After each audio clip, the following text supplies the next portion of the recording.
Okay, so off the rip, this chapter reveals I was wrong and that the assassin wasn't Lightning Law, but rather an assassin android made by Joker, Helix. Which, following the altercation with Rebecca, Professor Weisz suddenly jumps in to save her. Which, yeah, I've never been more skeptical of the Professor than I am now, because the end of the chapter, in a way, paints him as being against Joker rather than being Joker or associated with Joker, but the timing in itself is just too much of a coincidence for me to say he's not involved somehow. Now, with that said, I'm also kind of tempering my expectations a bit here, because as proven with recent chapters, Mashima does seem to be going for the more obvious outcomes and answers with a lot of the reveals he makes in this, with a lot of the reveals he's already made in this part of the story. So while it could still be a possibility that the Professor is Joker, I wouldn't be surprised if he set that up as a red herring either, because he seems to be doing that a lot right now, of setting something up but going in kind of the opposite direction of basically of how we as the reader are perceiving that setup. So yeah, with that said, though, let's talk a little bit about Joker Helix's true identity here, because obviously I was way off base with the assassin being Lightning Law, but after I had read last week's chapter and had some time to think about it, I had begun to think the assassin was actually a remnant of the Church's Zealot faction, with how her powers were time-based, and honestly, with this android having the ability to stop time, I can't help but feel that's even more that's who Joker Helix is. I mean, I know it's been established that Joker Helix is a hacker, but I don't know.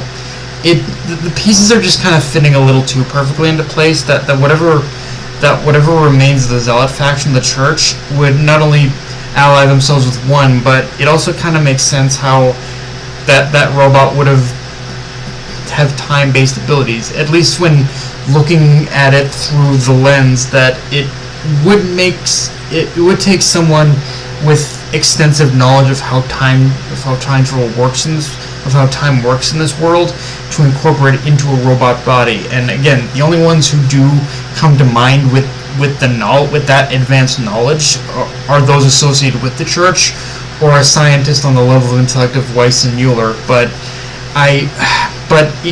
regardless of whichever it is, I can't help but feel it's still somehow like tied back at the Church. That Joker Helix is in some way associated with the more radicalized and zealot factions of the Church, or what little remains of them anyway.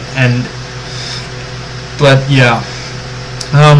Now, with that said, even assuming that we don't go down the path of Professor Weisz being Joker Helix, that still raises the question of what it is he's doing here. How did he know Rebecca would be here? Because tabling the Joker connection for a bit, just the timing alone of him being here to save Rebecca is suspicious. And the only thing that does make sense right now is that even if the Professor isn't Joker, then he definitely knows who Joker is, whether Joker turns out to be an acquaintance, or like a friend he knows, or an acquaintance or a partner who he had previously worked with together. Even if Weisz himself isn't Joker, I find it harder to believe that there isn't some personal connection there between Joker and the Professor.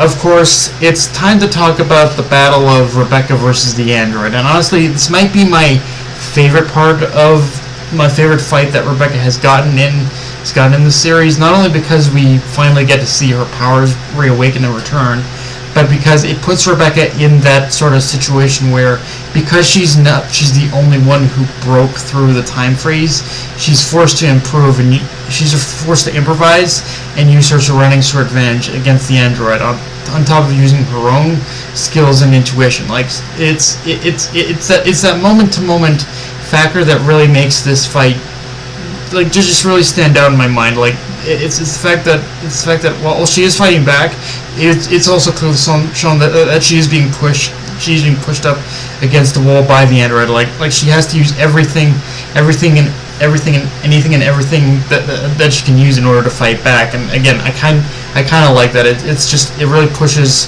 the idea that this is a strong opponent that Rebecca needs to kind of like, that really needed to like use everything she could to be able to defeat it. Now, with that said,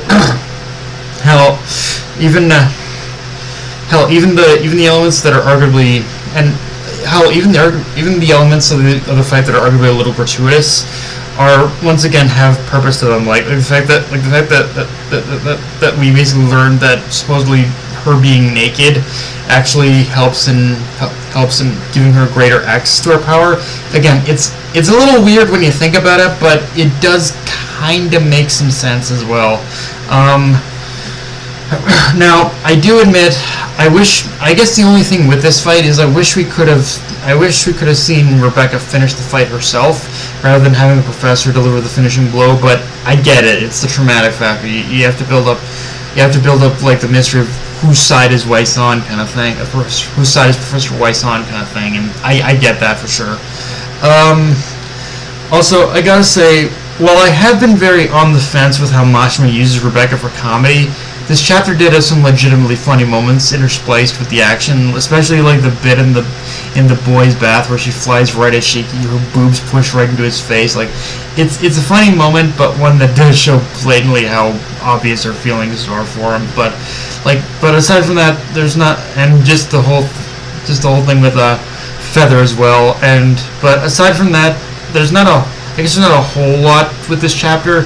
The important parts are pretty much all within the final moments of this chapter, and this is one of those chapters where there are certain things I wish we could have gotten a little more detail or expansion on, but those are things that for future chapters. Like, it's a pretty cut and dry, it's a pretty straightforward cut and dry chapter. Not really much more to talk about.